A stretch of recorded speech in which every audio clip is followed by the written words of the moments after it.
Enak banget sebentar. Sambil juga tadi kita tutup sudah ada tamu, saya makannya sementara. Ini tak bereskan dulu. Dibetulkan dulu ya. Higienis soalnya, masih ada tisunya. Mohon maaf. Biar higienis soalnya. Jadi gimmicknya bagus dong. Oke dong. Mas Hendra Sugeng Rawo. Olan. Yes. Tadi aku ngomongin soal jadah tempe untuk sarapan. Betul. Dibawain. Ya elah. Pas banget. Pas banget. Jadah tempe, Pak Hendra datang bawa jadah tempe. Ini jadah tempenya Pak Hendra atau Mbah Cari ini? Kayaknya punya siapa? Tapi Merah suka tempe. Saya suka tempe. Coba lihat tempenya. Maksudnya, oh ini loh, saya tanya sama Pak Hendra, coba lihat tempenya. Anda jangan GR dong.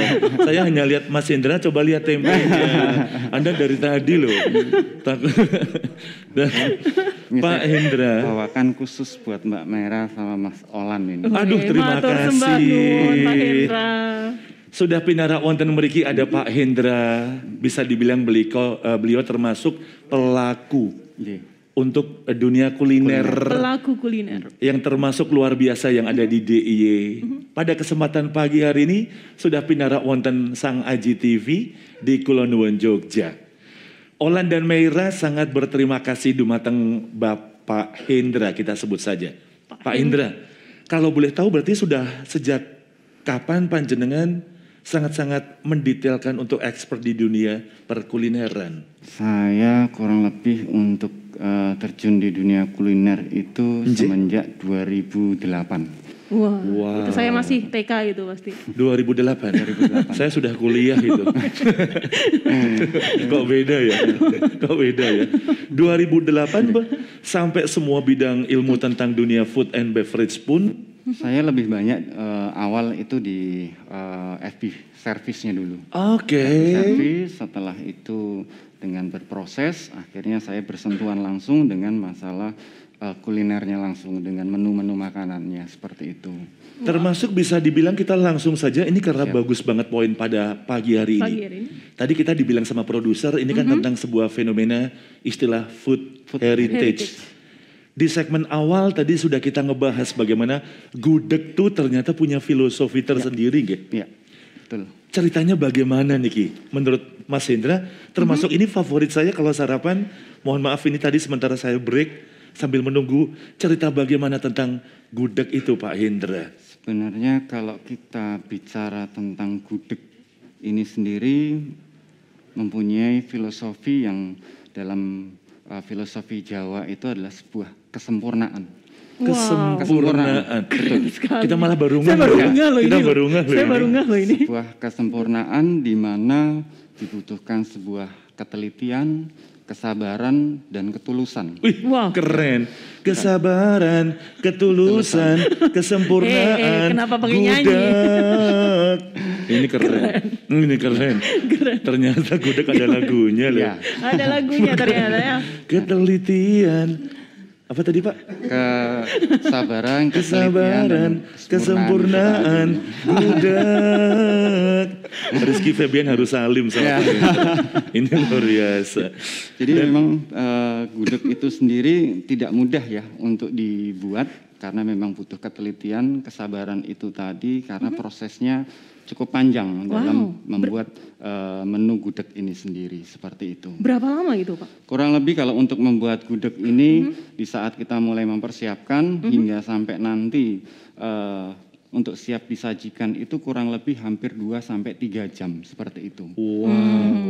Bahkan kabarnya ada beberapa yang dari daging ayamnya sempat dimasak dari hari H- sebelumnya untuk sekali. Mendapatkan cita rasa yang istimewa berarti. Sekali. Pak Indra, tadi sama Meira tuh saya agak sedikit miss. Dia tim Meira tadi tim gudeg basah atau kering ya? Saya tim gudeg basah dong. Saya tim gudeg kering. Ini berarti ada beberapa adonan kesempurnaan. Ada gudeg untuk itu. Awal sebenarnya gudeg itu yang muncul adalah gudeg basah ya. Awal pertama kali. Saya dulu berarti. Gudeg basah. Berarti yang ada arehnya. Betul sekali. Itu gudeg basah. Gudeg basah. Ya.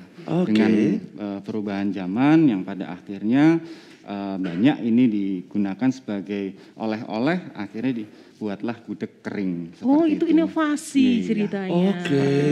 Supaya tidak bau atau bagaimana? Supaya ya mungkin bisa Tahan lama. tahan lama Tahan lama. seperti itu. Mungkin buat keluarga Jogja yang sedang menonton Sang Aji TV, panjenengan mungkin selama ini sudah menikmati gudeg. Panjenengan suka gudeg. Tapi kita ingin tahu dengan Pak Indra, kenapa bisa dinamakan gudeg? Ini kan kayaknya ada story-nya juga Pak Indra. Ya, betul Ada sekali. filosofinya. Ada filosofinya seperti tadi, filosofinya tentang kesempurnaan tadi, ketelitian, kesabaran. Untuk gudeg ini sendiri sebenarnya sudah ada dari abad 15. Wow. Pada waktu pertama kali Kerajaan Mataram itu ada di Jogja, Yogyakarta. seperti itu. Posisinya itu saat itu baru membabat alas di alas Mentoa, Oke. ya, yang mungkin saat ini posisinya itu lebih tepatnya di Kota Gede. Oh, Yes. Kota Gede. Di Kota Gede. Betul. Ya, jadi pada waktu babat alas itu banyak pekerja dan banyak prajurit-prajurit itu membabat alas, dan di sana banyak ditemukan pohon-pohon nangka. Pohon-pohon kelapa, termasuk melinjo. Nah, saking banyaknya nangka-nangka muda ini dari hasil pohon-pohon yang ditebang ini, akhirnya para prajurit beserta istrinya mungkin bingung ini mau dibuat apa. Ya, saat itulah mereka mencoba untuk membuat sebuah makanan dari bahan dasar gori itu tadi. Karena atau nangka saking muda. banyaknya. Karena saking banyaknya. Oh, Ya, karena saking banyaknya, akhirnya dibuatlah proses pembuatan dari makanan gudeg itu. Tentunya sebelumnya belum diberikan nama gudeg. Nah, kok bisa diberikan nama gudeg pripun? Saat itu dalam proses pembuatan gudeg ini kan dalam jumlah cukup banyak ya. Karena Jadi banyak. para prajurit beserta istrinya ini membuat gudeg itu dalam proses banyak. Akhirnya untuk memasak itu menggunakan alat seperti dayung. Oh iya, dayung. Nje. Lalu dilakukan untuk mengudak makanan tersebut, kalau dalam bahasa Jawanya hangudeg.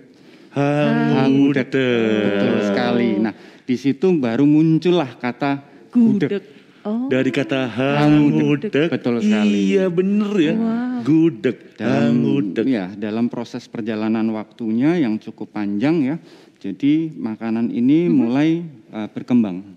Mulai berkembang sampai pada akhirnya menjadi sebuah makanan yang sering dikonsumsi oleh masyarakat di Jogja. Wow. Dan tidak hanya untuk di Kota Gede saja Tidak ya. hanya Sekarang di Kota meluas Gede. DIY. Meluas di DIY. Jadi, Tapi Pak Indra, Nggih. awal muasalnya ini gudeg itu hanya, kan sekarang ada kombinasi-kombinasi. Nje. Kombinasi-kombinasi. Dulu awalnya nasi sama gori saja ya, atau apa? Nje? awalnya hanya nasi dengan gori saja, karena ini sebuah makanan yang apa namanya bisa dinikmati mulai dari rakyat kecil kalau saat itu ya. Tidak Rakyat hanya kecil. raja Tidak saja hanya, ternyata. Tidak hanya raja saja. Oh. Karena gudeg ini sendiri bisa dinikmati dengan nasi putih saja, lalu juga bisa dinikmati dengan tambahan-tambahan dengan lauk tempe atau tahu. Iya. Tidak harus menggunakan ayam dan segala macam tentunya seperti itu.